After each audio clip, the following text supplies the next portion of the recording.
Todo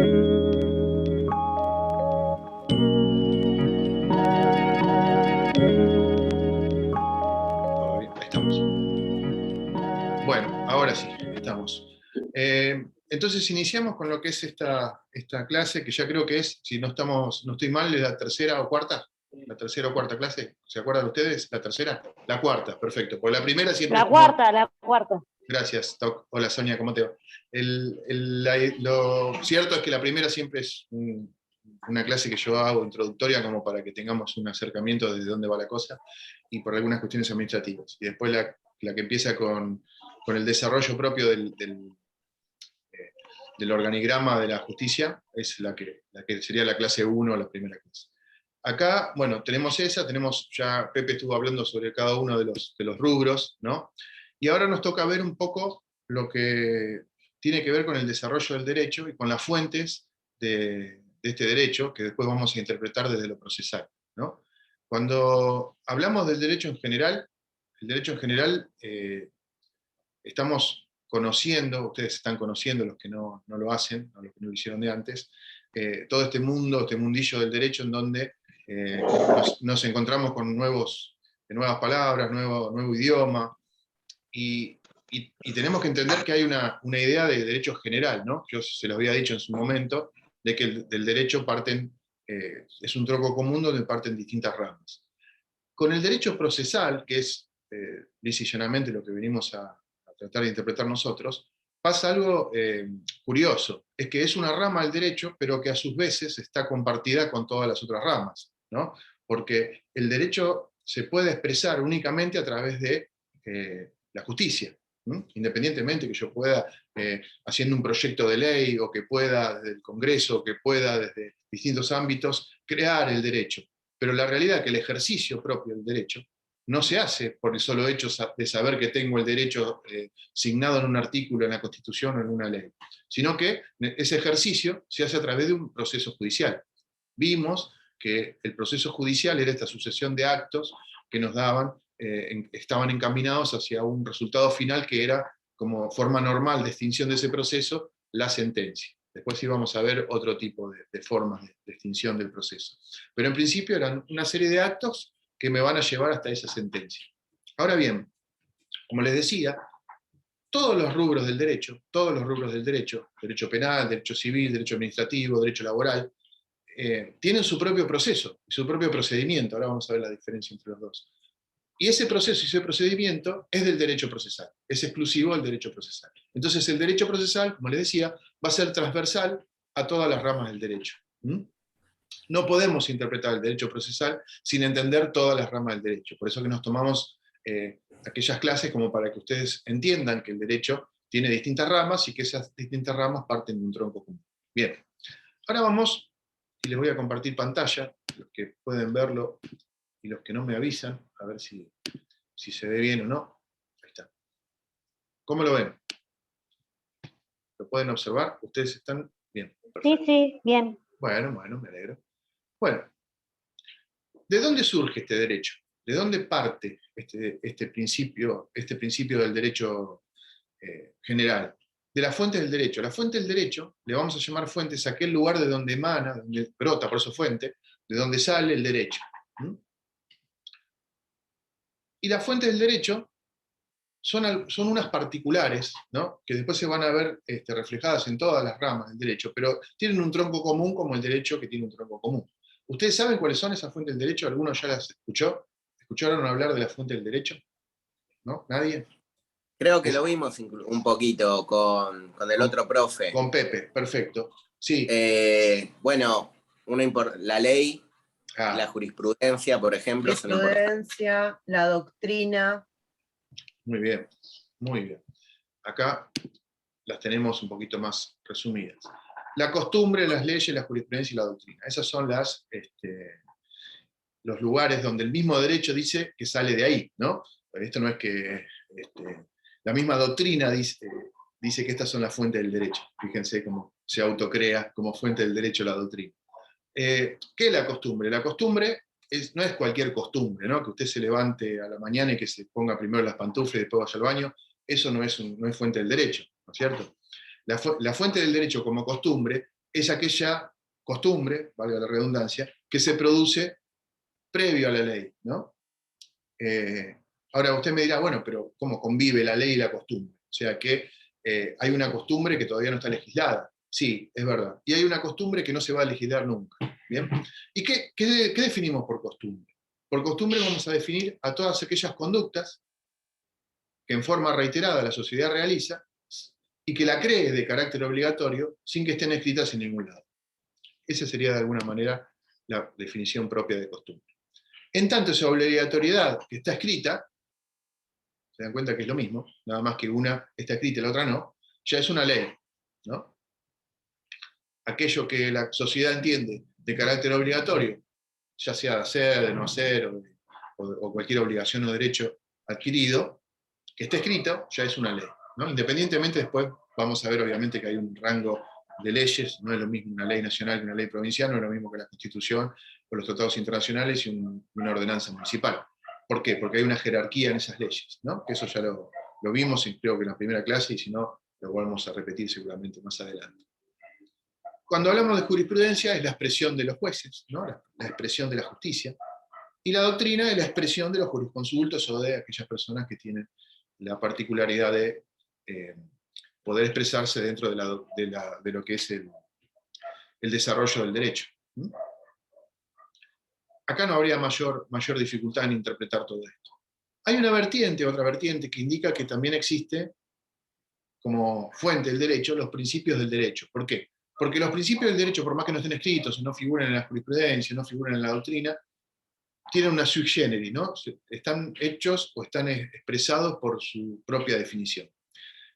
Para no confundirlos y para que ustedes no malinterpreten esta cuestión de los principios generales del derecho, entiéndanlo como las raíces de ese tronco común del derecho, del cual después derivan las distintas ramas. Por lo tanto, hay una conexión entre todo esto y cada una de las ramas del derecho. Cuanto más si estudiamos procesal, que hoy yo les decía que además el derecho procesal es transversal a todas las ramas del derecho. Entonces nos vamos a encontrar con distintas cuestiones. Vamos a ir avanzando. Bueno, yo lo que hablé acá en cuanto a la fuente del derecho, la doctrina, como les decía, le da una serie de importancias en esto de la supremacía legal, ¿no? Y el orden de importancia de las fuentes son la ley y la costumbre, ¿no? O las pone juntas, la ley y la costumbre, la jurisprudencia y la doctrina. O sea, ¿qué significa esto de la importancia? ¿No? Significa que yo no voy a poder, como abogado, porque el estudio del derecho está apuntado sobre todo hacia el abogado que va a ejercer su condición de letrado en el derecho, y no está apuntado al ciudadano común o a aquel que está abordándolo del otro lado, como somos nosotros en este momento como peritos, ¿no? Entonces, siempre la doctrina va a estar apuntada o al juez o al abogado, más que al resto de los auxiliares de la justicia. Entonces, el abogado debe interpretar esta noción de supremacía en la ley y en la costumbre, antes que en la jurisprudencia y en la doctrina, y en este orden, ¿no es cierto? Porque es algo así como, ¿vieron cuando uno va a un restaurante? La entrada, el plato principal y el postre. O sea, va en un orden. ¿Y este orden es por qué? ¿Porque es más importante? No, porque es previo en el orden. Y esa preeminencia en el orden va a hacer que para mí sea más importante que el que sigue. ¿Esto qué quiere decir? Que yo no voy a poder contrarrestar como abogado en una defensa, por ejemplo, una ley que está escrita y promulgada por el Congreso contra lo que dijo un jurisconsulto, por más bueno que sea, o por más vigor que tenga ese jurisconsulto, porque aunque sea el presidente de la Suprema Corte de Justicia, la ley va a estar por sobre lo que él dijo. ¿Se entiende esta forma de entender esta supremacía del derecho? Entre las leyes hay una jerarquización que pone en la cima el sistema de la Constitución. Estoy leyendo acá lo que puse en estos textos, que este PowerPoint se los vamos a ir pasando. Aparte van a estar también para que lo lean en el video. Entre las leyes hay una jerarquización que pone en la cima del sistema la Constitución Nacional, o sea, ya después estamos hablando de la primera parte, de la ley. Entonces, en esta ley va a haber una supremacía, Constitución Nacional y tratados internacionales. En los tratados internacionales, acá habla del artículo 75, inciso 22, ¿no? De la Constitución Nacional. Ese artículo lo que viene a dar, cuando se hace la reforma del año 1994, lo que viene a incorporar en ese texto constitucional eran los tratados que había suscrito la nación, los tratados internacionales que había suscrito la nación con anterioridad a esa fecha en donde se reforma la Constitución. Es importante porque, no tanto para entender que estos tratados son más importantes que otros que firmó en forma posterior, porque no es así, tienen la misma jerarquía. Lo que sucede es que a partir de la reforma de 1994 se acabó esta discusión, si eran más importantes o menos importantes que la Constitución misma, ¿no? Esta discusión es muy lógica, ¿no es cierto? Porque el texto constitucional viene a ser como la ley suprema de la nación, no hay nada por arriba de la ley suprema. Y sin embargo, el tratado internacional es un país soberano firmando un convenio con otro país o con otros países soberanos referidos a un tema particular. Entonces, ¿eso tiene más poder que la Constitución? Bueno, algunos decían que sí, algunos decían que no. Y la realidad es que ni sí ni no. En este momento está superada esa discusión, que no tuvo que intervenir la jurisprudencia ya más, por el tema de que al incorporarlos en el artículo 75 y inciso 22 a partir de 1994, se entiende que ambos tienen la misma jerarquía. Es como si fuera una extensión de la Constitución, los tratados que se firman con tratados internacionales. Bien. Finalmente, bueno, la jurisprudencia en nuestro país tiene un uso diverso. Suele aplicarse como obligatoria, el artículo 303 del Código Procesal Civil y Comercial de la Nación, porque, ¿qué pasa? Hay alguna obligatoriedad, si bien hay una supremacía de que el juez puede disponer en forma completa de su libertad para juzgar, hay algunas limitaciones que tienen que ver más con una cuestión de orden que con una cuestión política, a pesar de que a veces se utiliza esto políticamente, ¿no? Los plenarios, o el dictado de los fallos de las cámaras, ¿no? Se llama fallo plenario cuando se reúnen en plenario una cámara y dice, bueno, con este tema vamos a sincronizar los votos respecto de esta manera para que haya más orden, ¿no? Y para que la Cámara no tenga que volver a decir lo mismo de lo que yo ya dijo en cada uno de los casos particulares, ¿no? Sino, eso por economía procesal, que ya lo vamos a ver, le quita mucho trabajo a la Cámara. Pero la regla suele ser otra, ¿no? Que eso, como les decía yo, en función de la libertad que tienen los jueces para apreciar los hechos y resolver aplicando el derecho que se estime pertinente. Esto es propio del sistema de control de constitucionalidad difuso, como, bueno, no lo vamos a ver más adelante, el control difuso, pero para que ustedes tengan una idea, el control constitucional que hace la pirámide, ¿no?, de jerarquía dentro de lo que es el sistema de justicia, no puede importar eso, meterse por sobre la decisión del juez, ¿no? Y lo que sí puede llevar una persona que tiene acceso a los principios generales del derecho, como vimos hoy, ahora vamos a ver más adelante cada uno de ellos, pero en general, este debido proceso hace que tenga una doble instancia el decisorio en su contra o a su favor. Y esta doble instancia está en que pueda recurrir ante la Cámara. La Cámara no le va a decir al juez lo que tiene que decir, pero sí va a revisar ese fallo a ver si no se comete un acto de injusticia, ¿no? Entonces, por eso que hay una supremacía en la decisión de segundo grado, de alzada, ¿no?, que hace una Cámara respecto de lo de primera instancia. Ahora, ustedes siempre tienen que entender, y siempre se va a prevalecer la libertad de decisión que tiene el juez para su dictamen. O sea, por más que la Cámara venga y le diga, ahora falle en contrario, él va a mantener su decisorio, y puede en el próximo caso decidir de otra manera también. Lo que pasa es, bueno, cada vez que vaya a la Cámara le va a contestar lo mismo. Esa es un poco la idea. Ahora bien, en esto no se compliquen mucho la vida, lo que sí sepan es que esta jurisprudencia es en principio libre de creación de los jueces. ¿Por qué? Es para poder compararla con el derecho precisamente comparado, ¿no? Sabemos, por ejemplo, que en el sistema legal estadounidense la jurisprudencia es mucho más importante que en nuestro sistema, ¿no? Los fallos de los jueces se toman casi como ley, ¿no? Cuando un juez dice una cosa, entonces solo le alcanza al abogado a ir para atrás. Vieron que a veces cuando vemos las películas dice, porque en el fallo tal se decidió de esta manera. Acá eso se toma en cuenta, pero finalmente el decisorio es propio de la potestad de jurisdicción que tiene el propio juez, ¿no? Bien. Y finalmente, bueno, la doctrina, entendida como la interpretación que realizan los juristas sobre los temas y los problemas del derecho, ya sea de fondo o objetivos.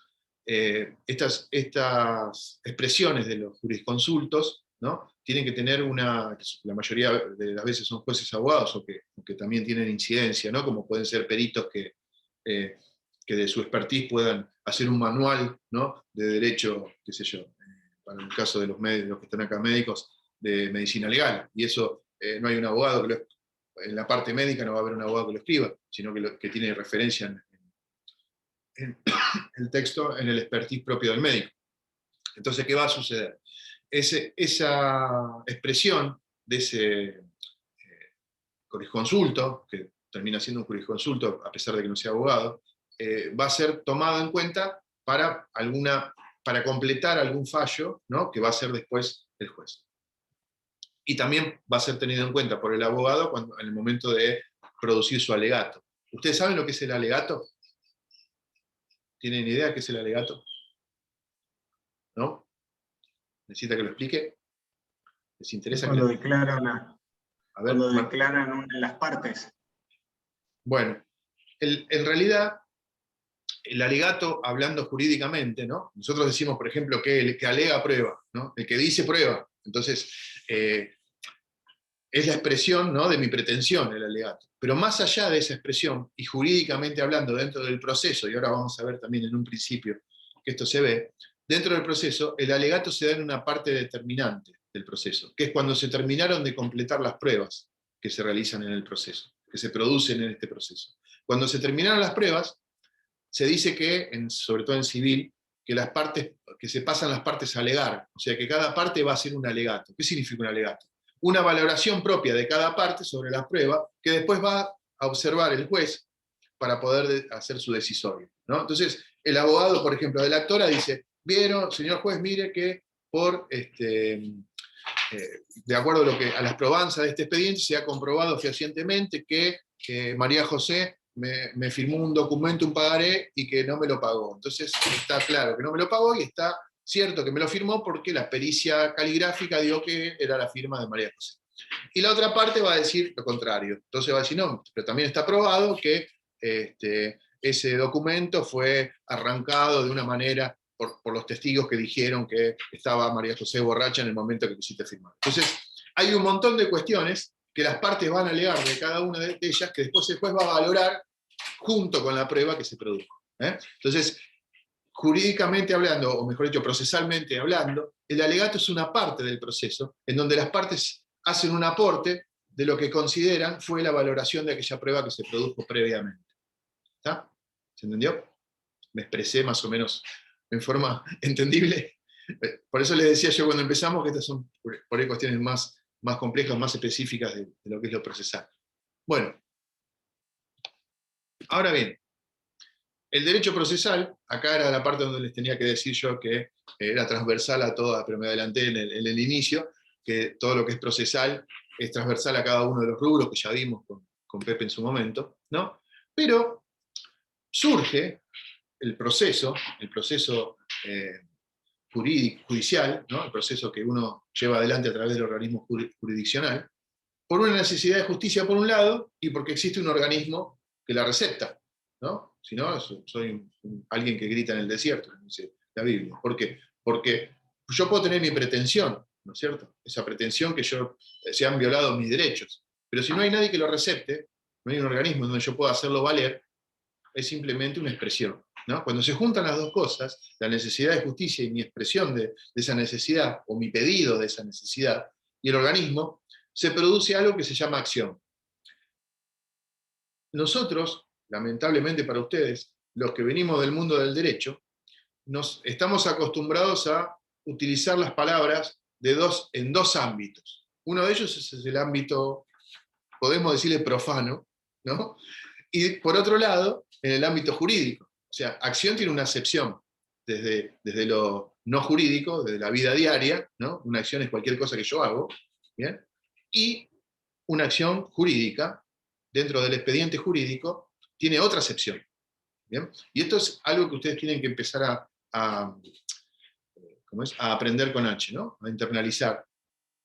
De que cada palabra que nosotros vamos viendo acá y vamos diciendo va a llevarnos a un lugar. Así como vimos alegato hace 3 segundos, que el alegato es cualquier cosa que yo digo, el alegato jurídico que se da en el marco del expediente, la acción también tiene una acepción referenciada con lo jurídico, ¿no? ¿Y cuál es?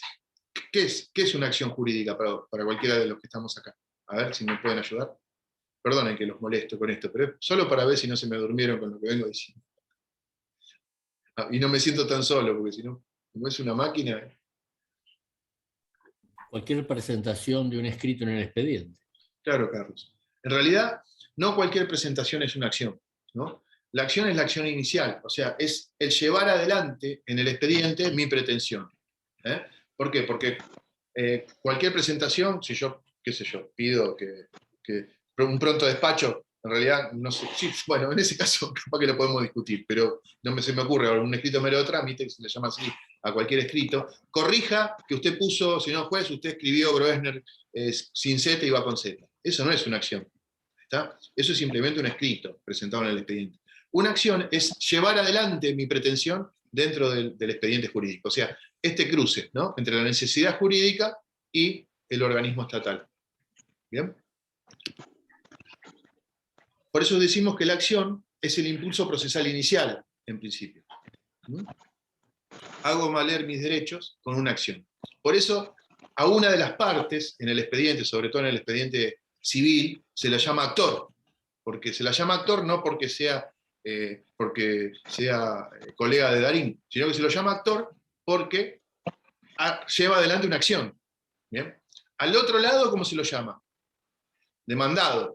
Por lo tanto, podemos llegar a entender que el actor es el que realiza la demanda.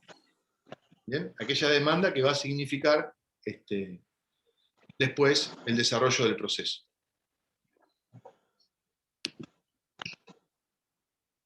Entonces decimos, y ahora ya para el derecho procesal, al derecho procesal le importa la acción como actividad de las partes, y más concretamente de quien formula el reclamo al órgano jurisdiccional, ¿no? A ver, un segundito.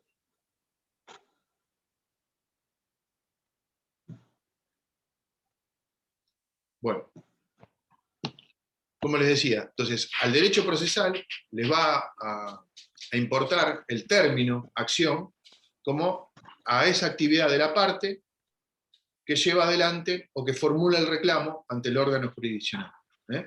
Puede ser el actor o puede ser el demandado también que hace la acción, porque a veces existe lo que ya dijo Pepe en la clase anterior, que está subida el día de hoy, la subimos para que la puedan ver ya al YouTube. El demandado puede reconvenir, entonces se va a convertir en actor también, además de contestar la demanda del anterior actor, ¿no? Bien. Bueno, en el proceso civil, dice acá, esto lo copié de un libro procesal, en el proceso civil termina sobre esta idea: todo proceso se inicia a solicitud o instancia de parte, ¿no? La parte solicita e insta el expediente y se va desarrollando en base a esa presentación, ¿no? En el proceso penal, acá hay una diferenciación, una primera diferenciación, o más entendible como marcada, ¿no? El proceso penal, todo proceso penal la acción es pública, ¿no? Salvo excepciones. Yo quiero que ustedes entiendan, porque esto ya lo explico muchas veces y me lo consultan habitualmente en lo que es espérenme que si les veo la cara, después vuelvo a compartir. Me lo preguntan habitualmente, en medicina legal y en otros lugares también, y también en la Facultad de Derecho. Es muy complejo esto de interpretar qué sucede con la acción y qué sucede con la acción penal, porque acá tenemos dos variantes bastante marcadas, como les decía. En lo civil es muy claro, la acción la lleva adelante el actor, o el que impulsa el proceso, o el que tiene la necesidad de impulsarlo. Porque puede pasar que se haga una demanda y lo único que haga la persona que demandó es hacer la demanda, todo lo demás lo hizo el demandado. Esto puede pasar, porque le compete llevar a buen puerto o a finalización o la necesidad de tener esa sentencia respecto de lo que el actor solicitó. Pero el que está obligado a seguir adelante del impulso del proceso es el que inicia el expediente o el que lo impulsa, ¿no? Ese impulso de parte.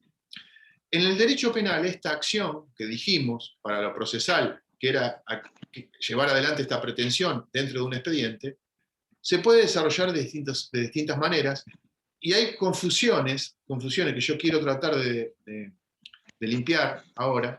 ¿Por qué? Porque sé que es una confusión que tienen habitualmente, y porque nos va a hacer interpretar mejor de qué se trata la acción, ¿cierto? Si vamos al proceso penal, yo siento un ruido, no sé si soy yo. ¿Cuál es esto? Bueno. Cuando llevamos adelante una acción penal, se dice que la acción penal, el que insta la acción penal, ¿quién es? ¿Quién es el que lleva adelante la acción penal? A ver si me lo pueden decir ustedes. Puede ser un oficial de justicia. El damnificado. Bueno, El fiscal. bien, muy bien. Ven que ya de movida tenemos distintos criterios. ¿Está? El criterio es uno solo. El que lleva adelante la acción penal es el Estado. El que impulsa la acción penal es el Estado. ¿Bien? Entonces, porque las acciones penales son de orden público. Se llaman así, se llaman acciones públicas. Acciones de instancia pública. O mejor dicho, se llaman acciones públicas, las acciones que tienen que ver con los delitos penales. ¿Está? Hay algunas excepciones, porque acá hay alguien que me dijo el damnificado, ¿no? ¿Cuándo el damnificado insta la acción penal? ¿Bien? Hacer la denuncia no significa instar la acción penal, ¿no? Porque para entender esto, voy a contestar, creo que fue Carlos que dijo, el damnificado, y voy a contestarlo en base a esa respuesta, que es la respuesta correcta. Lo que pasa es que interpretamos mal de quién se trata cuando hablamos de damnificado. ¿A quién se le realiza el delito penal? Es la pregunta que hay que poder resolver. ¿Contra quién se hace la acción? O sea, mejor dicho, el delito penal, ¿contra quién se comete? ¿Contra quién se comete? ¿Quién Una contesta? víctima. En realidad, el delito penal se comete al Estado contra una víctima. ¿Entienden? La víctima forma parte o representa lo que protege el Estado, ¿no? Entonces el Estado toma para sí esta acción penal y dice que el delito se lo cometieron al Estado, o mejor dicho, al Estado como conjunto social, ¿no es cierto? El Estado como representante de toda la sociedad. Por eso, por ejemplo, ¿no? Yo hago este ejercicio siempre en derecho penal para que el alumnado lo entienda. Si yo voy ahora, y acá está Ángel, está tomando mate, y yo me llevo el mate de Ángel, ¿no? Voy a la casa, me tomo el mate y me lo llevo, y no le digo nada, ¿no es cierto? Y Ángel se da cuenta que yo, el profesor acá de procesal, me robó el mate, va a hacer la denuncia en la comisaría, justo la tiene a mitad de cuadra, donde tiene un comisario conocido, entonces le toma la denuncia, y dice, el doctor Groesner me robó el mate, esa es la denuncia. Entonces el Estado toma para sí ese delito, lo toma para sí, y lo lleva adelante. Entonces, ¿qué va a hacer? Me va a llamar a mí en indagatoria, va a recabar testigos, va a mandar a buscar las cámaras de seguridad, a ver si yo me ven a pasar en el ascensor con el mate.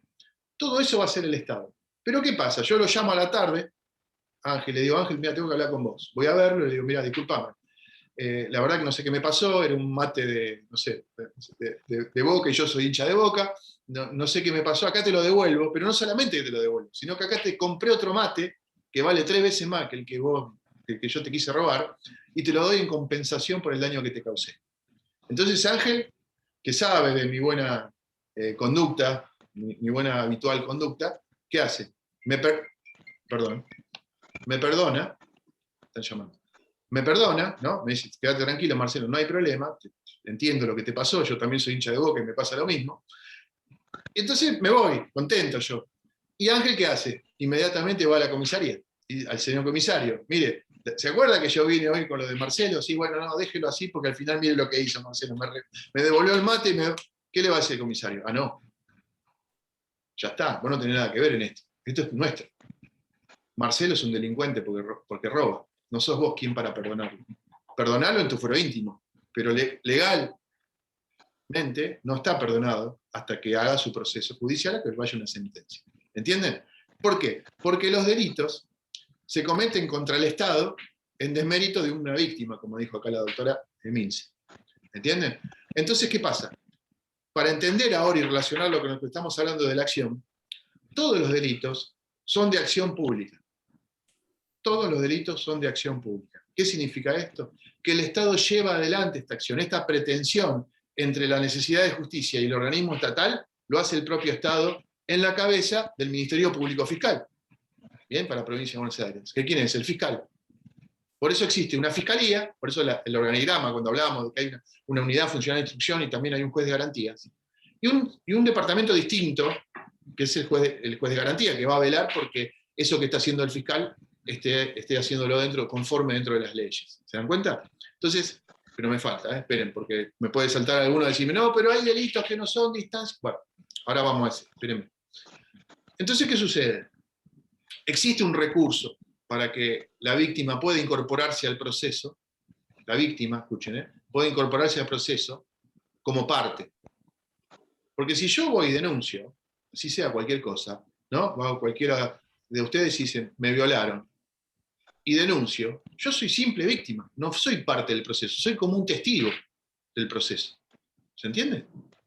Existe un recurso que está dado en la provincia de Buenos Aires por el Instituto del Particular Damnificado, es un recurso jurídico para incorporar dentro del proceso a la víctima como parte, pero tiene que ir con un abogado, ¿no? Le obligan a que vaya con un abogado. Esta es la figura del particular damnificado. En Capital Federal se llama querellante, pero en provincia, que es donde estamos nosotros estudiando, se llama particular damnificado. Y ese particular damnificado se va a presentar y se va a equilibrar a la figura del fiscal. Inclusive puede estar por sobre lo que dice el fiscal, o hasta si se ha bajado. Y ahora les voy a contar un caso particular que sé que les gusta esto, pero vamos a terminar el concepto. Entonces tenemos que todos los delitos son de acción pública. Todos los delitos son de acción pública. ¿Qué significa? Que el Estado es el que lleva adelante el impulso procesal. ¿Vamos bien? Bien. ¿Existe algún delito de instancia privada? ¿Existe algún delito de acción privada? ¿De acción privada? Sí existe. Que es, por ejemplo, el de calumnias e injurias. Es el único delito que está contemplado dentro del Código Penal que el Estado ni participa. O sea, prácticamente es una causa civil. Prácticamente es una causa civil que se da dentro del foro penal. ¿Está? ¿Por qué? Porque yo lo que persigo es que se lo sancione al que me calumnió, tirándole la oreja, no sé, y no que me indemnice, porque si fuera que me indemnice, voy por lo civil. Como yo no quiero que me pague, lo que quiero es que me deje, que se arrepienta lo que dijo, que diga lo cosa en contrario, voy a través de la acción penal. Pero es el único delito donde el Ministerio Público no le interesa, ni participa. Existen otros delitos que no dejan de ser de acción pública, que tienen una particularidad. Son dependientes de instancia privada. Y esta es la confusión que tienen todos. Por eso acá, entiéndalo bien. El delito siempre es de acción pública. Hay algunos delitos que son de acción pública dependiente de instancia privada. ¿Alguno me puede decir alguno? ¿Alguien me puede decir alguno? Los de índole sexual. Los de índole sexual. ¿Y qué más? Bueno, ¿y qué ¿Puede más? ser violencia doméstica? Bien, sí, acá después, si querés, veamos la ley de violencia doméstica, o mejor dicho, pregúnteleselo a la doctora Lesiones Talerce. leves. Lesiones leves. Me interesa ese. ¿Quién lo dijo? Yo. María José. ¿Por qué? ¿Por qué me interesa ese? Porque hay una particularidad. Es claramente interpretable por qué el legislador ha dejado en los delitos de abuso, o de violencia sexual, o de violencia intrafamiliar, la particularidad de la instancia privada. ¿Por qué? El Estado dice, bueno, yo voy a trabajar en este caso, pero necesito que vos lo denuncies o que vos lo instes, ¿no? Instes es que me dé la posibilidad de yo seguir adelante con el proceso. Una vez que vos decís, insto la acción, ya el Estado se encarga y se ocupa solito. ¿Pero por qué está expresado particularmente en estos delitos que tienen una connotación sexual o de intrafamiliaridad? Salvo que sea contra un menor, que ese es otro tema. Pero en principio, lo aclaro porque es así. ¿Por qué? Para no meternos en la vida privada de la persona, para que el Estado no revictimice a esta persona, ¿no? Porque ustedes imagínense, encima que tuvieron una experiencia horrible de ser agredido sexualmente y usted no quiere saber más nada de eso, ya se le pasó, fue a terapia, hizo lo que... Encima después tiene que ir a declarar 3 veces, a someterse a todo un proceso como víctima, repitiendo lo que le pasó en distintos ámbitos, entonces no quiero eso, por lo tanto puedo no instar. Es en un momento en donde el Estado dice, bueno, te permito que vos quieras decirme si yo actúo o no actúo, ¿no? Y las lesiones leves también. ¿Qué tiene que ver las lesiones leves con los delitos sexuales? ¿Por qué las lesiones leves? ¿Por qué se imagina? Porque es una riña de gente conocida, sin lesiones mayores, menos No. de 30 días, puede ser que también No es privado. siempre, eso en el caso de que yo le pego una piña yo a alguien, ¿no? Pero en el caso de que yo salgo con el auto y atropello o le pego en el espejo, en el costado del hombro a una señora que pasaba, es una lesión leve. ¿Por qué? Porque tiene la levedad de la lesión tiene que ver con el tiempo de tratamiento, ¿no? Esto lo saben mejor ustedes que yo. Entonces, yo no la conozco a la señora, la atropellé, no la conozco, no sé ni quién es. ¿Bien? ¿Por qué? Por un tema de economía procesal, ¿no? Porque no es un delito grave, es un delito solucionable, que tiene su incidencia en la vía civil, andar a reclamar allá la vía civil, y el Estado no quiere comprometerse con tantas causas, que es algo muy común el tema de la lesión leve. Ahora, si ya la lesión es más grave, el Estado dice, no, pará. Entonces, ¿qué le da la posibilidad? Al revés acá. Le da la posibilidad al particular de decir, no, yo igual quiero instar la acción penal, porque si bien fue leve, ese hombre, no la viejita, imagínense, ese Groessner estaba usando el celular, venía pasando semáforo en rojo, entonces fue leve la lesión, pero yo quiero que se siga adelante con la acción. En ese caso el Estado va a seguir adelante con la acción y me va a condenar a mí o no por el delito de lesiones leves. ¿Se dan cuenta? Entonces, lo que quiero que nos quede de esto es la acción, esta relación entre mi derecho o mi bien vulnerado y el Estado y el órgano jurisdiccional, esta relación en donde yo me expreso y lo llevo adelante dentro del expediente, se llama acción, y en el ámbito privado es de impulso de parte. O sea, el actor es el que alega prueba, el que demanda, insta y avanza sobre la causa. Y en el derecho penal, todos los delitos son de acción pública. O sea, siempre va a ser el Estado el que va adelante, salvo excepciones. Y estas son las que hablamos y ahí hay otras cosas. ¿Se dan cuenta? Bien. Mientras estaba diciendo lo primero, me acordé de algo. Puede pasar que el actor que inicia esta acción en un fuero civil, por ejemplo, vamos a un caso, ahora voy a utilizar a otro que tengo acá, Sonia está tomando café y yo le robé la taza. No, vamos por otro lado, pues si le robé la taza vamos al derecho penal, que no sea penal. Me tomé el café de Sonia y no se lo pagué, ¿no?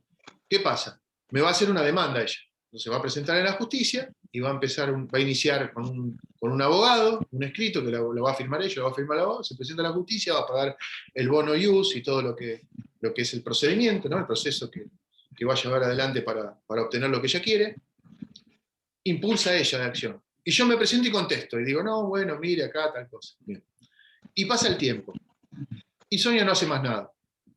Sonia no hace más nada. Y eso queda ahí en eterno, ¿no? Pasan 20 años. Está bien, además de la prescripción, ¿no? Pero pónganle que no estemos en la prescripción. Que estemos con un expediente que no avanza por más de 6 meses. Que pasa en Capital esto porque está en la ley. ¿Qué sucede si no hay avance de parte? ¿Puede el juez agarrar y decir, no, espere, mire que todavía está el caso este de Sonia, que lo tengo acá, me lo quiero sacar de encima, y lo avanzo, y cito a declarar y hago lo que yo quiero? No, en instancia civil no, siempre va a ser a impulso de parte. ¿Está? La acción siempre va a ser impulso de parte. Entonces, en un expediente donde no existe el impulso de la parte, puede llegar a tener una consecuencia, ¿no? Esa consecuencia es la pérdida del derecho. ¿Bien? En Provincia de Buenos Aires eso está superado. Nosotros estamos en el ámbito de la Provincia de Buenos Aires. Está superado de esta manera. La parte contraria que advierte la inacción de la otra puede solicitar lo que se llama una medida de caducidad de instancia. Se te terminó, ahora lo vamos a ver en los principios generales, en los principios particulares, pero lo adelanto. Se te pasó el plazo, pasaron 6 meses, vos no accionaste, no moviste, no promoviste el expediente, no generaste la prueba, no pediste lo que tenías que pedir, ya está, se terminó.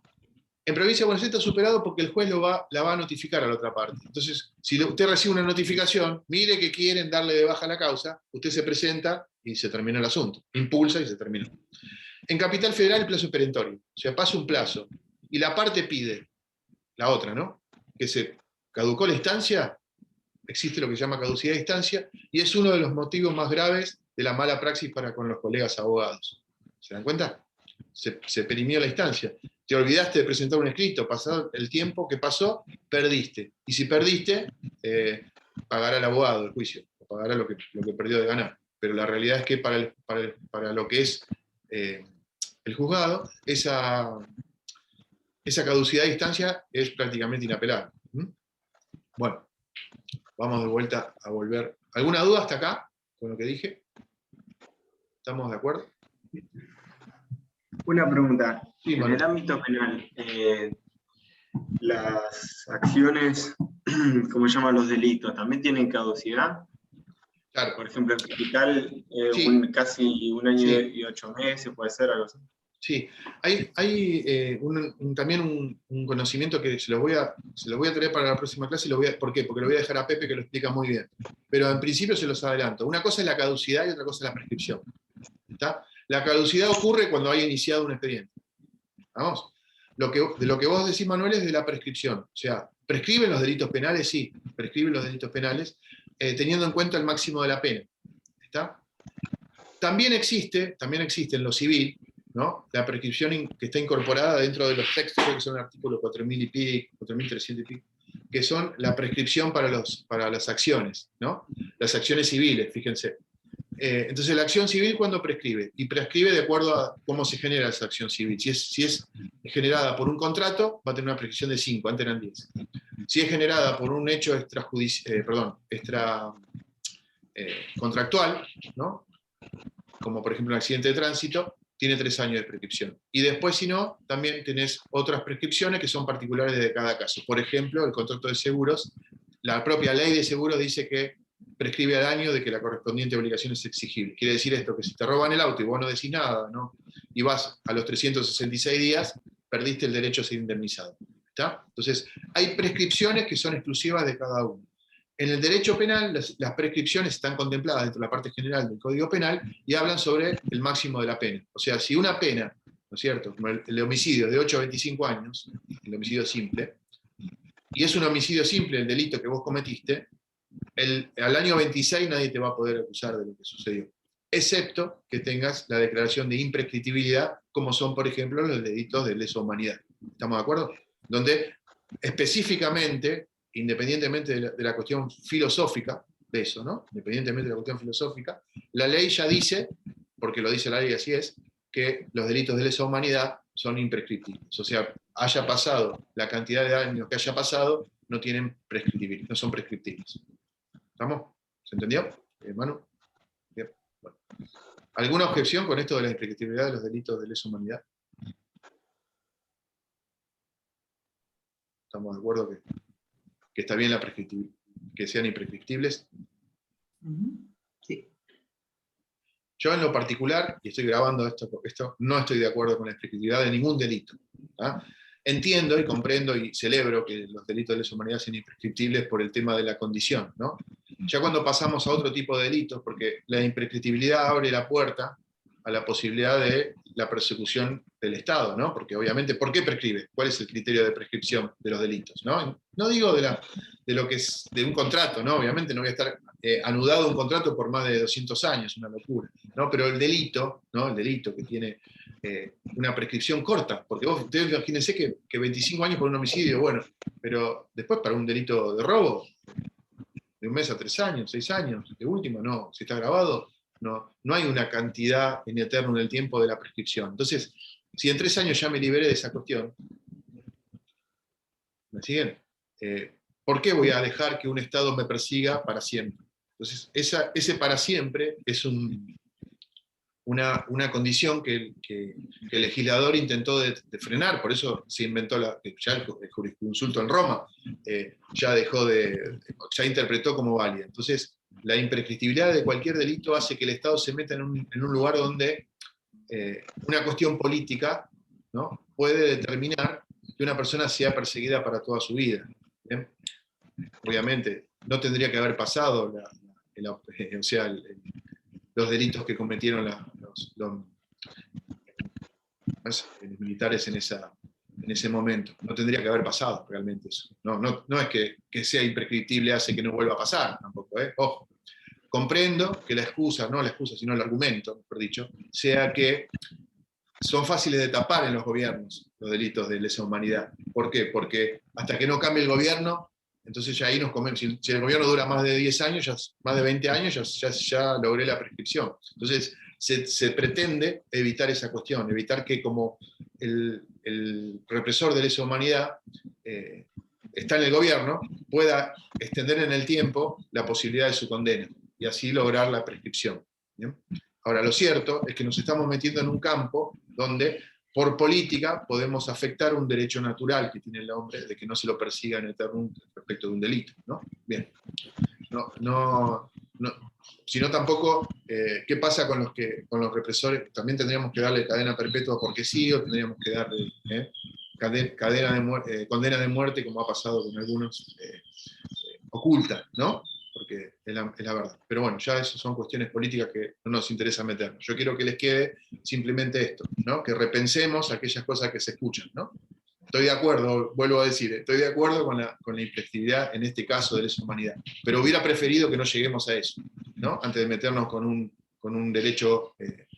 Ustedes saben que los derechos conquistados no se pierden, entonces la conquista de la prescripción es un derecho que hemos perdido a raíz de esta cuestión de la lesa humanidad. Y estoy hablando de estos y también estoy hablando de otros delitos, que son los que más me movilizan y que también me meto en camisa once balas diciendo no, que tiene que ver contra la agresión sexual también, ¿no?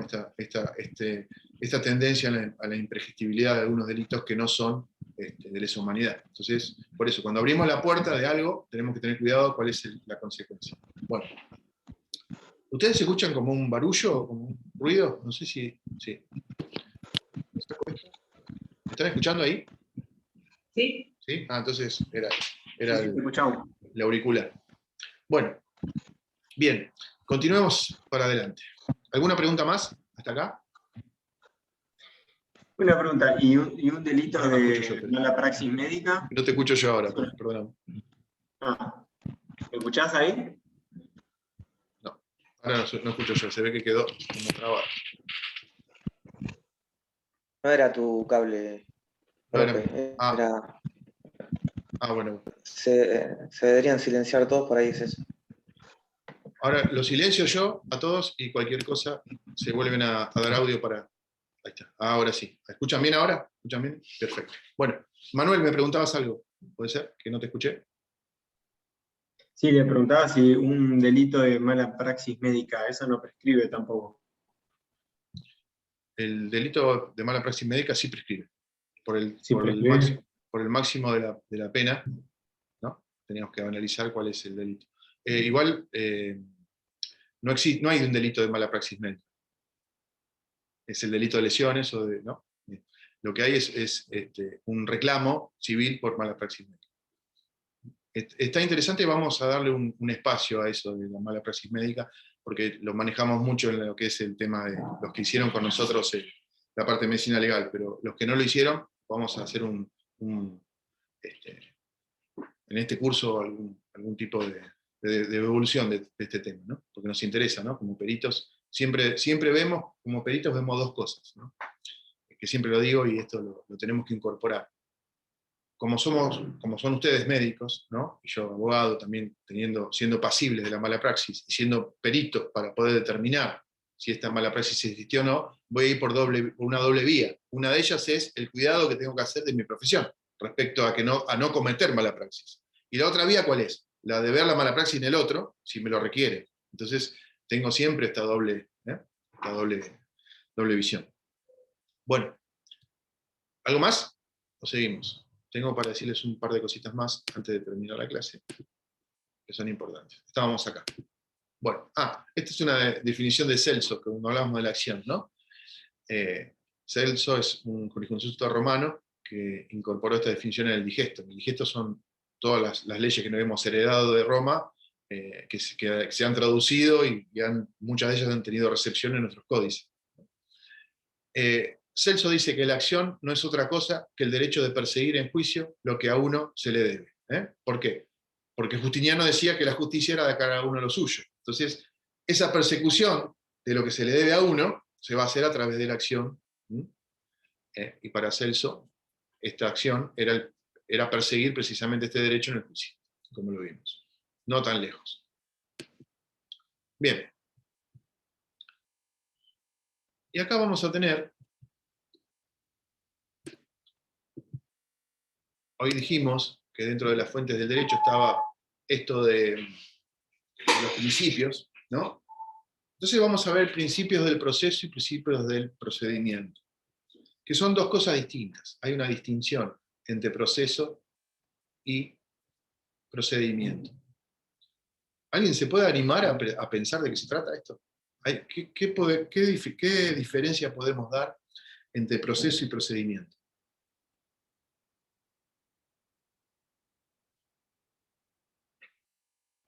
Está lindo para pensarlo, ¿no? Yo se lo voy a llevar a otro campo, a ver, para que lo podamos interpretar. Independientemente, esto por favor no me lo vayan a tomar como algo antisemitista o de raigambre anticlerical. Pero, ¿qué diferencia hay entre rito y ritual? ¿No?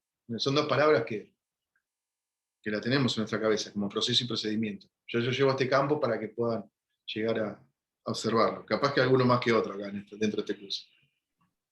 El proceso es todo el proceso, valga la redundancia. El procedimiento es las partes que se van desarrollando para llegar a ese fin. La verdad que es algo muy acertado lo que dijiste, David, porque es difícil que me lo puedan decir. Y realmente sí, hay una relación de género-especie. Está bien lo que vos decís. Perfecto. Por eso lo comparo con el ritual y con el rito y el ritual, ¿no? La Iglesia Católica, o cualquier iglesia, ¿no? Tiene un rito, que es el rito que viene de Roma, que lo establece el Papa, lo firman las bulas papales y dice que esto se hace así de esta manera. Nuestro rito es el rito católico apostólico romano. Ahora, el casamiento, que es un ritual dentro de ese rito, ¿no es cierto?, tiene ciertas características, que es distinto al bautismo, y es distinto a, no sé, qué sé yo, la comunión, ¿no? Son todos rituales que se hacen dentro de un rito. Ese mismo ritual, inclusive, se puede hacer también en la iglesia anglicana, que es de otro rito, ¿entienden? Si bien son parecidos, es de otro rito. Entonces, esa es la diferencia género-especie. Trayéndolo a lo que nos compete, hago esta comparación para que lo tengamos acá más claro. El proceso es todo el proceso, como dijo el doctor Locio. En tanto, el procedimiento parte de cada uno de cada uno de los estamentos en donde estemos trabajando.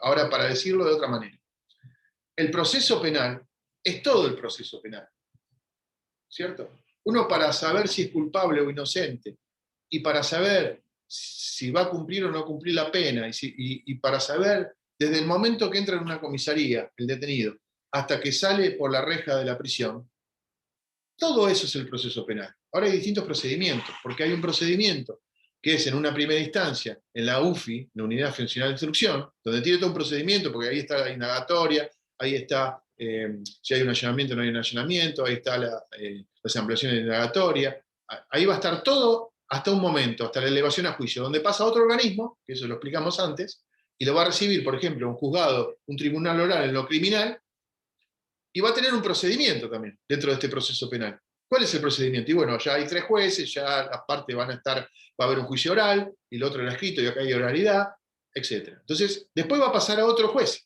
cuando ya le den la condena.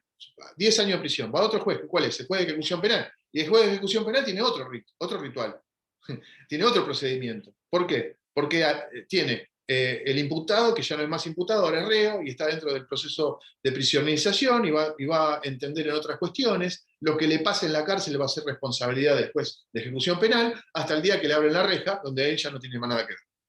Y pasará al patronato de liberados a ese control. Entonces, fíjense como dentro del proceso penal hay distintos procedimientos, de acuerdo al lugar al estamento en donde estemos trabajando.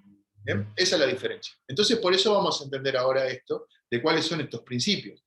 ¿Se acuerdan que cuando vimos al principio, para la redundancia, dijimos que fuente del derecho eran estos principios, ¿no? De dónde emana este derecho. Bueno, como yo les decía, son como las raíces de este tronco. Le voy a contar un secreto. Esto lo voy a contar un secreto. Antes de contarle lo que no conté antes, háganme acordar que me faltó contarles la anécdota, que está bueno, pero lo dejé para lo último, así saco la grabación. Porque en un caso particular que tenía que ver con el particular damnificado.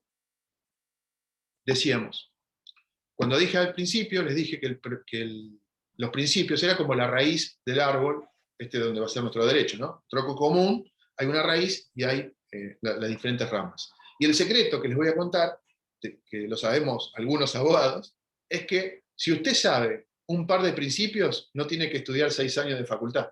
Lo que pasa es que los tiene que manejar, porque todo está establecido, está sostenido sobre estos principios. Si yo le dijera, por ejemplo, ¿no es cierto?, que el debido proceso es un principio, ¿alguno tiene alguna duda? Primero, vamos ahí. ¿Qué es el debido proceso? ¿Qué es el debido? ¿A qué le llamamos el debido proceso? A ver, los que quieran participar. A cumplir las pautas establecidas en el Código Procesal. Es un poquito más, porque estamos hablando de proceso. Y el Código Procesal me habla de procedimiento. Ahí es donde vamos a tener esta diferencia, ¿no? A ver, un poquito, es un poquito más.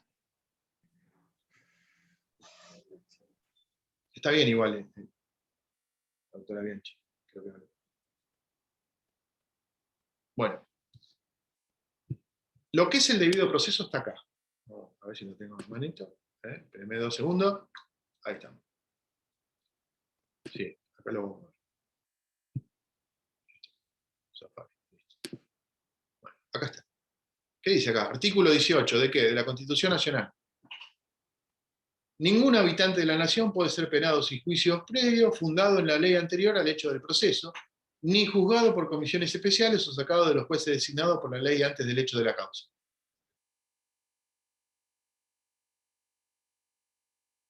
Eso es el debido proceso. Está contenido, es un principio que está contenido en nuestra Constitución Nacional. ¿Está? O sea, no te puedo juzgar sin juicio previo. ¿Bien? Ni, obviamente, puedo juzgarte con una ley anterior al proceso. No te voy a hacer una ley, vos te metí preso, después te hago una ley para condenarte. Entonces eso evita, ¿no? Ustedes, los principios constitucionales, a diferencia de lo que uno cree, ¿no? Esto lo escuché en un profesor de la facultad, pero estos que son mentores del derecho, que terminó ya fallecido, pero contemporáneo nuestro, que fue hasta hace poco miembro de la Suprema Corte, Héctor Negri, que decía que la Constitución es como un coto al poder del Estado, ¿no? A diferencia de lo que todos creemos, ¿no? Como un freno que le hace el particular ante el pie del Estado. Si no tuviera la Constitución, el Estado nos pisa. Entonces, en este coto, la Constitución le está diciendo al Estado, ojo, que no me podés condenar porque vos querés. Tiene que haber un juicio, tiene que ser de esta manera. El proceso me está diciendo que tiene que ser de una determinada manera, no el procedimiento. Por eso les digo, hay un principio que ya lo vamos a ver, de debido proceso procesal, de alguna manera. Pero el principio del debido proceso está contenido en la Constitución Nacional y es para evitar que haya excesos en el Estado respecto del particular. De acá donde viene el mal llamado juez garantista, ¿no? Cuando uno enseguida hablamos de jueces garantistas y nos equivocamos en la terminología, porque en todo caso será juez que liberan presos, pero no son garantistas, porque garantistas somos todos, los abogados, los jueces, todo. ¿Por qué? Porque seguimos los preceptos de la Constitución Nacional. ¿Se acuerdan cuando vieron en el colegio de la primaria, de la secundaria, que nos están diciendo que en la Constitución están los deberes y garantías? Bueno, una de las garantías es estos principios de debido proceso.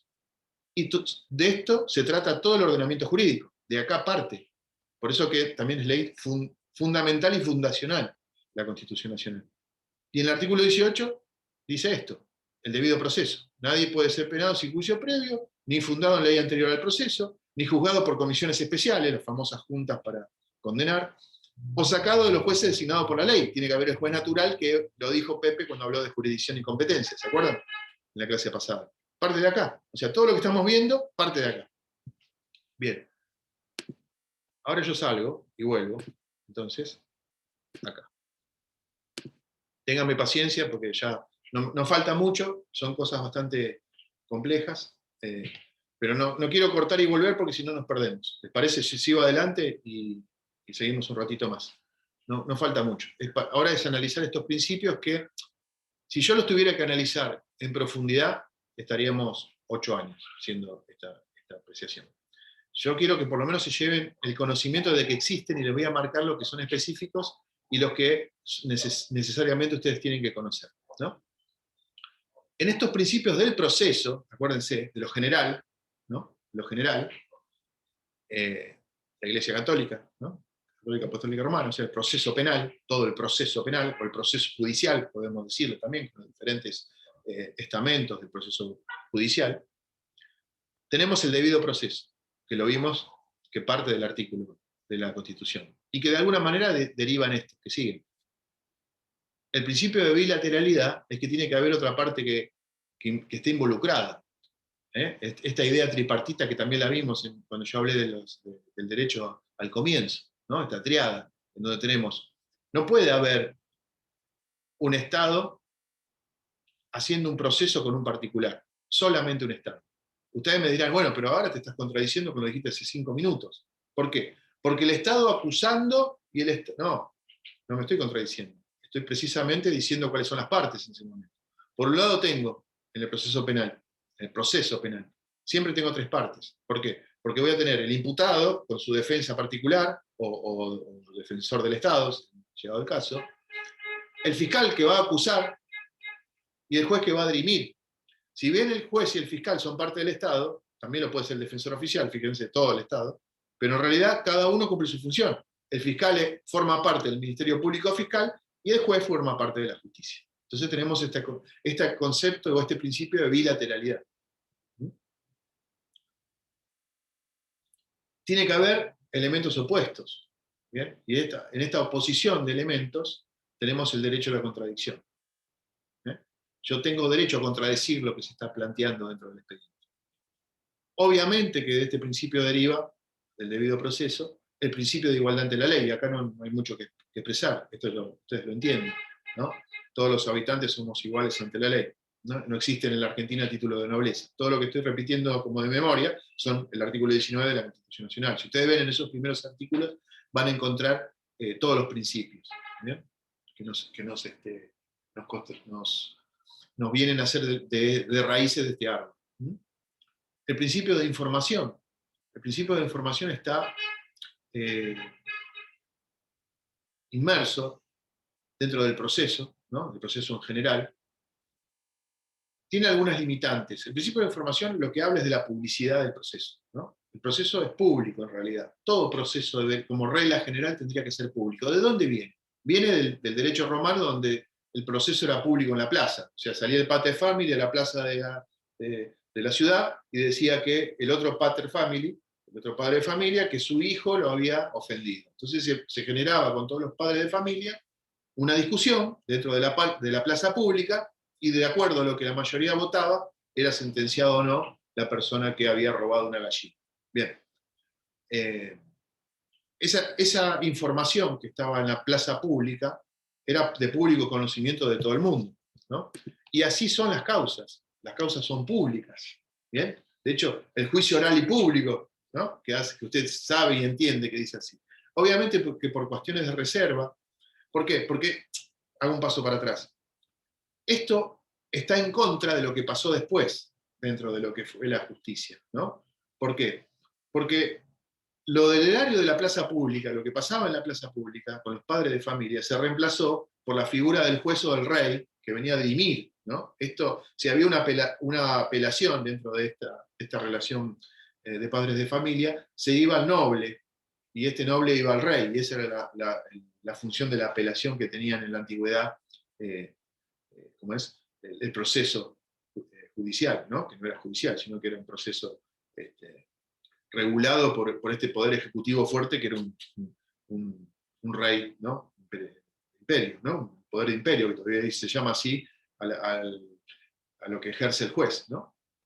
El imperio que tiene el juez. Acá más abajo está, pero sí, el principio de autoridad. Entonces, este principio de información de la publicidad tiene sus limitantes, obviamente, por cuestiones sensibles, en el caso de familia, por cuestiones personales o lo que tiene que ver con causas públicas, no públicas, sino de resguardo, por ejemplo, los delitos sexuales. Entonces, se empieza a resguardar esta publicidad. Pero realmente, esta causa es pública, sobre todo para las partes, que ahí es donde viene el problema. Si usted forma parte de un expediente judicial, cuanto más para usted es público el proceso. ¿Qué significa público? No de publicar en el diario, significa de abrir, ¿no? Público viene de abrir la puerta para que usted pueda ingresar a la causa y poder tener acceso a toda la información. Entonces, la información, si estamos discutiendo si es pública o no en cuanto a la publicidad hacia afuera, hacia adentro tiene que ser totalmente libre. Por eso este principio se traspoló de ser el principio de publicidad a llamarse el principio de información. Y este principio de información corresponde a entender que para las partes del proceso la información de la causa está abierta, completamente. Fíjense que para que haya un secreto de sumario tiene que estar dictado por un juez de garantía. Bien. Bueno, principio de autoridad. El principio de autoridad es la intervención que puede tener el juez en el proceso. Él tiene la autoridad para la dirección del proceso, no hay duda, ¿no es cierto? El proceso va a estar dirigido, ¿no?, por el juez y va a poder apartarse de prueba o tomar la prueba de acuerdo a su criterio para el mejor desarrollo del proceso, ¿no? Porque también puede haber un exceso en la parte para poder dilatar en el tiempo, ¿no es cierto?, una causa, metiendo pruebas, metiendo escritos, o sea, haciendo una dilación de lo que es el procedimiento. Por lo tanto, si yo puedo solicitar la dilación en el procedimiento, solicitar cosas para que se dilate el procedimiento, pero en un momento el juez va a decir, no, mire, en este proceso yo que soy la autoridad voy a tener la dirección, por lo tanto esa basta de prueba, ya está, ya es suficiente. Pero ¿qué pasa? El principio general habla de un juez espectador, ¿no?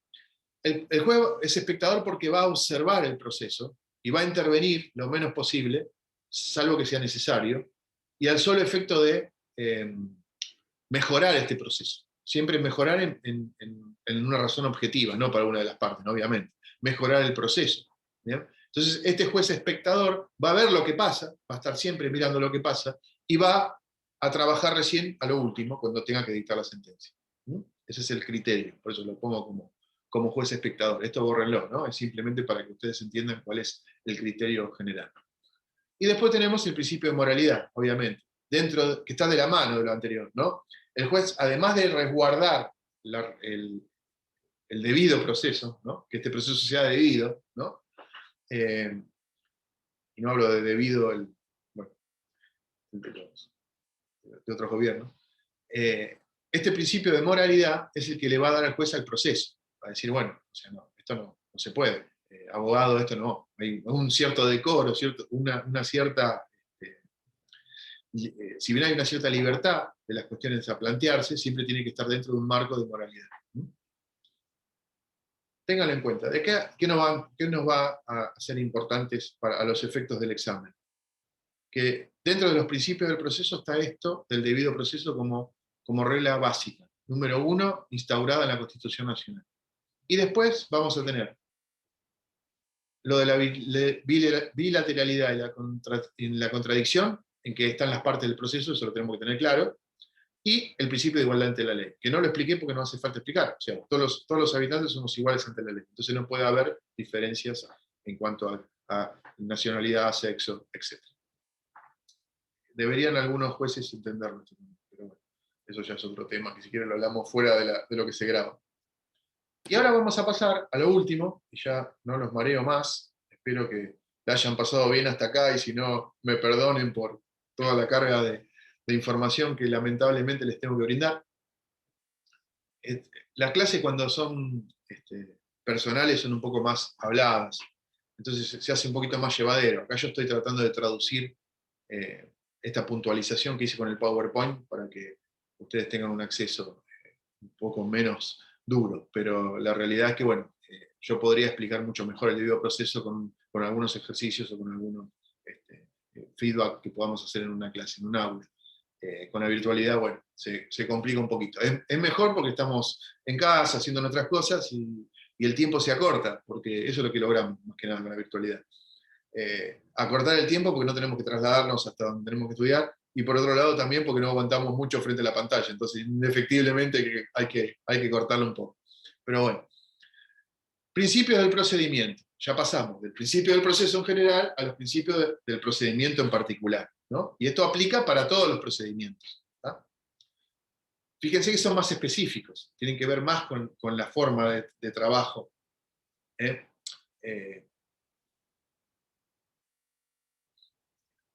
Iba a hacer una comparación con la familia que la escuché alguna vez, pero no quiero confundirlos, pero en realidad estas son las reglas de la casa. O sea, toda la familia, uno sabe lo que es una familia, una cierta cantidad de personas, ahora está un poquito más, más abierto, ¿no? Pero la familia tradicional era papá, mamá, los dos nenes, la familia tipo, ¿no? Entonces ese es el concepto de familia. ¿Y cuáles eran las reglas de familia? Ahí que haya papá, que haya mamá, que haya hijos, y eso de alguna manera lo compara con el proceso. Ahora, el procedimiento, ¿no? ¿Cuáles son las reglas de la casa? ¿No? A tal hora los chicos adolescentes no pueden llegar, el padre llega de trabajar a tal hora, la madre hace tal cosa a tal hora. Entonces, esas reglas de la familia son de alguna manera la comparación con los principios del procedimiento. Entonces, en cada procedimiento, que va a tener algunas diferencias de acuerdo al fuero en que estemos, ¿no? O al momento procesal también que estemos, van a tener estos principios, ¿no? El primero, que habla de la oralidad o la escritura, va a estar estipulado dentro de los procesos, del propio procedimiento, ¿no? El código procesal va a determinar si este procedimiento va a hacerse escrito o oral, ¿no? Todos los procedimientos, así sean los de connotación de oralidad, ¿no? Son escritos finalmente, porque aún en un juicio oral se están escribiendo lo que está pasando, y si no hay registro fílmico, y si no hay registro grabado. ¿Bien? Entonces hay una constancia de esa oralidad. ¿Está? Pero bueno, eso lo va a determinar el propio código procesal.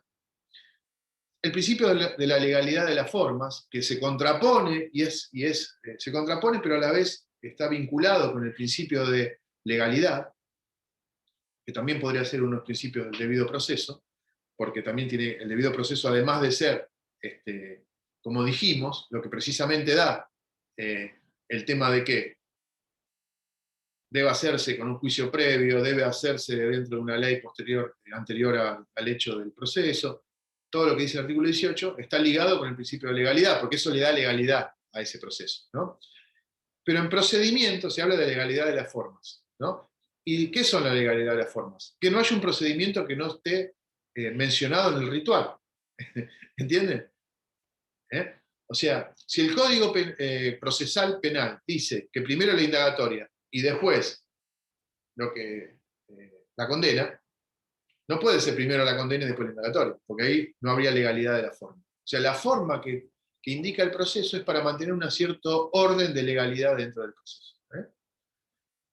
Por eso que habla del principio de instrumentalidad o de la elasticidad de la forma. O sea, cómo se instrumenta y hasta dónde tiene por ejemplo, nadie cumple, ningún proceso cumple, sobre todo en lo penal, aquello que habla de los 2 años para mantener a una persona en prisión preventiva.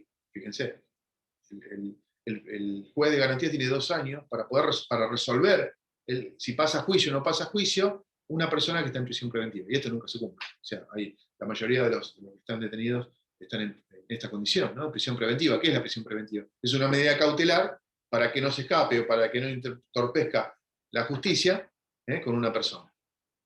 Bien. Principio de publicidad, que está ligado con esto que yo decía de la información. Fíjate, acá se habla de publicidad, ¿no? Si el proceso demanda que no sea más restrictivo o más explícito, o más permisivo, perdón. El principio de economía procesal, ahora lo vamos a ver. El principio de eventualidad, también que está ligado con el principio de la legalidad de las formas. O sea, ¿qué significa el principio de eventualidad?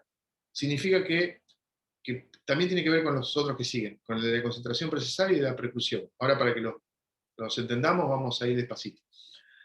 El principio de eventualidad habla de que los trámites procedimentales tienen que tener un orden, y ese orden no puede ser eventualmente desplazado, ¿no? No se puede generar una prueba cuando ya se cerró la etapa probatoria. No, porque ello no era la oportunidad. La oportunidad era antes del cierre de la prueba probatoria, ¿no? Entonces, si yo como particular no la presenté hasta ese momento, bueno, perdí ya el derecho de que ello suceda. Y la concentración procesal tiene que ver precisamente con esto, que hay una parte donde se concentra el desarrollo de la prueba, y hay otra parte donde se concentra el análisis de esa prueba, y hay otra parte donde se concentra el alegato de las partes. Entonces, se debe respetar. ¿Por qué? Porque ocurre la preclusión. Si no. ¿Y qué es la preclusión? Lo que hoy hablamos, ¿no? Esto de la caducidad. La caducidad de instancia es más general, ¿no? En un proceso, la caducidad de instancia. Pero la preclusión, inclusive, tiene que ver con cuestiones que no tienen sanción de pérdida del juicio.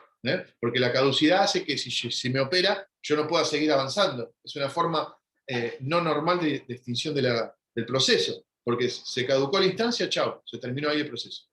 En cambio, la preclusión, y esta es la diferencia fundamental, puede ser por un acto puntual, como por ejemplo la producción de una prueba. A ver, dentro de la producción de la prueba está el tomar la testimonial al testigo. Entonces yo lo cito al testigo para que venga. Y yo como abogado estoy obligado a citarlo al testigo para que venga. Lo propuse yo, ¿no? Me hace ganar el juicio porque él me va a decir que el tipo trabajó ahí, en un caso de derecho laboral, ¿no? Un compañero de trabajo. Y yo lo cito y no viene. Entonces le digo, juez, miren, lo citamos pero no vino. Bueno, vamos a otra más. Lo citamos y volvió a no venir. Bueno, no va a estar el juez para toda la vida esperando que mi testigo aparezca. Entonces, en ese caso, ¿qué sucede? Esa prueba entra en preclusión. Entonces yo ya no puedo volver a... Ahora, póngale que pase, ¿no? Pasó, se hizo con los otros testigos, pero a mí no me queda bien. Entonces le pido al juez, mire que yo todavía quiero seguir con este testigo. Bueno, ¿me va a autorizar o no? Ahora, si ya pasó y se cerró la etapa probatoria, implica para las dos partes que se cerró. Entonces, ni yo puedo traer ese testigo que no tenía, ni el otro puede traer un testigo nuevo. Entonces, ya terminó la oportunidad. Eso se llama preclusión. Por eso que los actos, dice, tienen que ser progresivos y oportunos, ¿no? Tienen que tener una progresión, o sea, antes de esa prueba yo tuve que haber generado la testimonial, antes de la testimonial tendría que haber generado la confesional, y antes de la confesional la documental, y después tienen que ser oportunos, ¿no? No la voy a producir cuando ya está la sentencia hecha. Bueno, el principio de saneamiento tiene que ver con la actividad jurisdiccional del juez. O sea, como le decía, al ser director, ven cómo se unen con el principio del procedimiento, del proceso. Al ser el director del proceso, ¿no? Puedo sanearlo. ¿Qué significa sanearlo para el juez? Puedo avanzarlo, retrocederlo, acortarlo. Ya se produjo la prueba. ¿Por qué se produjo? Por dos motivos. O porque se pasó el tiempo para producirla, entonces ahí aparece el principio de preclusión, o porque ya está hecha. O sea, eran 3 pruebas las que había que tomar, yo tengo tanto tiempo para hacer la prueba, pero ya se hizo. Entonces, igual que va a esperar el tiempo por las dudas, no, si ya está las dos partes están contentas de que está listo. Se cierra el proceso en esa etapa y se abren los autos para alegatos, por ejemplo, en el caso civil, ¿no? Se terminó esa etapa y yo la corté. ¿Por qué? Porque me interesa avanzar. ¿Bien? Y el principio de adquisición es que estos actos, que tienen que ver con lo anterior, estos actos que ya se hicieron, ya se adquirieron, no va a haber nada que los detenga, ¿no? Si ya el tipo declaró en una causa penal y tuvo su oportunidad, ¿no? Dentro del plazo legal para poder pedir una ampliación dilegatoria y no lo hizo, aquello que se adquirió para la otra parte, que es la no declaración de la persona, bueno, no se puede ya volver a aperturar. Bien, y volvemos para arriba y vemos el principio de economía procesal. Este es un principio importante. Y es un principio importante que también les va a competir, que es de competencia de ustedes, y que es algo que van a escuchar habitualmente, ¿no? En el procedimiento. No tanto en el proceso en general, pero sí en el procedimiento. Que lo van a ver en algún escrito que diga, por economía procesal, X cosa, ¿no? Es un recurso que tenemos los abogados a veces para hacernos los vagos, ¿no? Por economía procesal no voy a transcribir todo lo que usted dijo como perito, pero voy a transcribir lo que a mí me interesa impugnar. ¿Por qué lo hago? Y invoco un principio de economía procesal. Yo se los muestro esto, primero para que entiendan de qué se trata la economía procesal, y después para que entiendan para qué me sirven los principios, porque ahí está la clave de todo lo que estuve diciendo hasta ahora. O sea, los principios me van a servir para entender que son la base del derecho, pero también me van a servir para saber que los puedo invocar. Y si yo los invoco y tengo la posibilidad de invocarlo y la capacidad para hacérsela ver al juez, el juez me lo tiene que tomar, porque no le queda otra. ¿Entienden? Entonces, si yo le digo, señor, yo debería, por ejemplo, para hacer una impugnación a la pericia de ustedes, copiar todo el punto en el que yo quiero impugnar. pero por economía procesal copio solo la partecita que impugno. Y eso a mí a veces me da, como abogado, alguna técnica como para hacerle ver al juez solo lo que yo quiero que vea, y no la totalidad. Entonces, del otro lado, usted puede invocar que no hay economía procesal en lo que yo estoy haciendo, sino que es un ardid de la contraparte para hacerlo caer en una estafa procesal al propio juez, no un error procesal, no, un error procesal. Entonces, tengamos cuidado con lo que es la economía procesal, pero entendamos qué es. O sea, es todo hecho o acción que puede entorpecer el normal desarrollo del procedimiento, que podría acortarse por un principio de utilidad, ¿no es cierto? ¿Aquello que estoy pidiendo es útil? No, entonces por economía procesal, por el principio de economía procesal, lo descarto. Y esta economía puede ser de dos cuestiones, o sea, economía procesal económica y economía procesal de tiempo, ¿no? En plata o en tiempo. ¿Por qué? En tiempo, ¿por qué? Porque si yo lo hago leer al juez todo de vuelta, la pericia que ya leyó, bueno, o si yo vuelvo a pedir otra pericia más y otra pericia más, 3 peritos quiero, porque yo quiero 3 peritos, porque soy así. Entonces, 3 peritos me va a salir más caro y aparte me va a hacer perder tiempo. Si yo con 1 o 2 ya tengo listo lo mismo que con 3. ¿Entienden cómo es la cuestión del principio de la economía?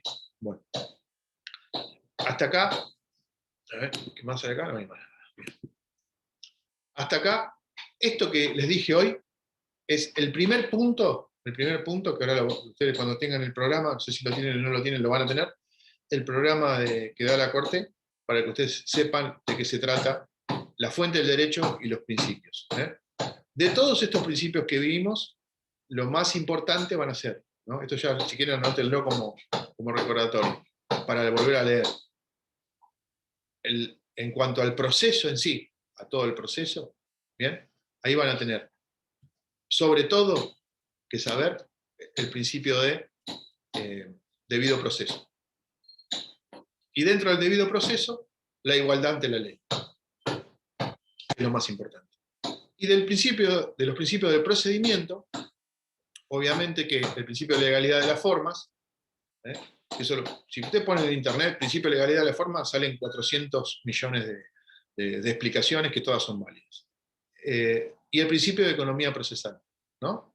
Dentro de ese principio de economía procesal, de alguna manera, los que siguen abajo se tratan de lo mismo, o sea, la eventualidad, la concentración y la preclusión. O sea, de esas 3, la preclusión sería lo que más importante para que ustedes conozcan, ¿no? Que tiene que ver con esto de perder el derecho, ¿no? O el paso del tiempo hace que se pierda o se gane el derecho para la otra parte, ¿no? De aquello que genera el proceso mismo, ¿no? Bueno, ¿cómo lo llevaron hoy? No me quedaba otra que sea así, o sea, sin anestesia para ustedes. Más o menos. Muy buena clase. Me logré interpretar, que es lo más importante. Sí. Me lograron entender, que es lo que más me preocupa. Bueno, igualmente, como siempre, ¿no? Cuando vuelvan a repasar, van a volver a tener dudas. Lo importante es que las manifiesten.